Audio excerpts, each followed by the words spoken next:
Voici Rebecca. Spontanée, créative, drôle, pleine d'énergie, elle aime la vie. Hé, c'est le pied ce projet. J'adore avoir plein d'idées. Elle déteste s'ennuyer, les discussions fatigantes qui n'en finissent pas, les gens pas cool. Pierre ne comprend pas l'attitude de Rebecca. Ses actes sont guidés par ses valeurs.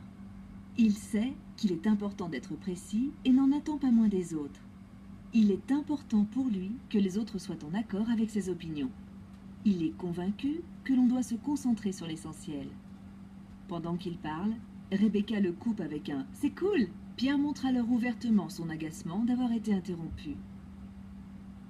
La curiosité de Thomas est piquée au vif. Il souhaite comprendre pourquoi Rebecca et Pierre se disputent souvent. Il analyse tout ce qui se passe avec son esprit logique. Il emploie au mieux son temps.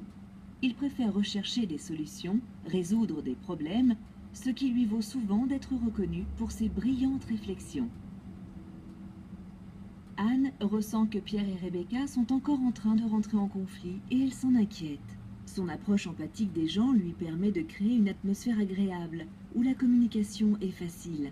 Elle aimerait aider ses collègues à apaiser leurs conflits. Les autres l'apprécient pour cela. Elle a besoin de se sentir aimée pour être heureuse.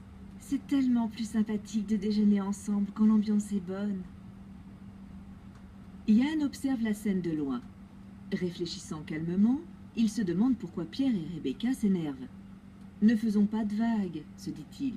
Restons calmes. » C'est alors qu'il a une idée pour les aider à comprendre d'où viennent leurs difficultés à s'entendre.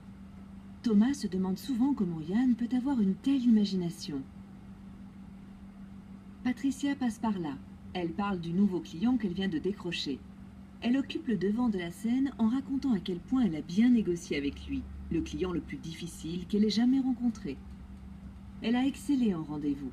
Elle est une star. Pour elle, le succès engendre le succès. Pierre acquiesce à contre-cœur. Un peu d'humilité ne lui ferait pas de mal. Thomas analyse la stratégie de vente de Patricia. Rebecca s'exclame tout d'un coup « On va fêter ça au resto ce soir, trop top !» Anne réserve une table au chaleureux restaurant italien, pendant que Yann réfléchit à ce qui se passera pendant la soirée.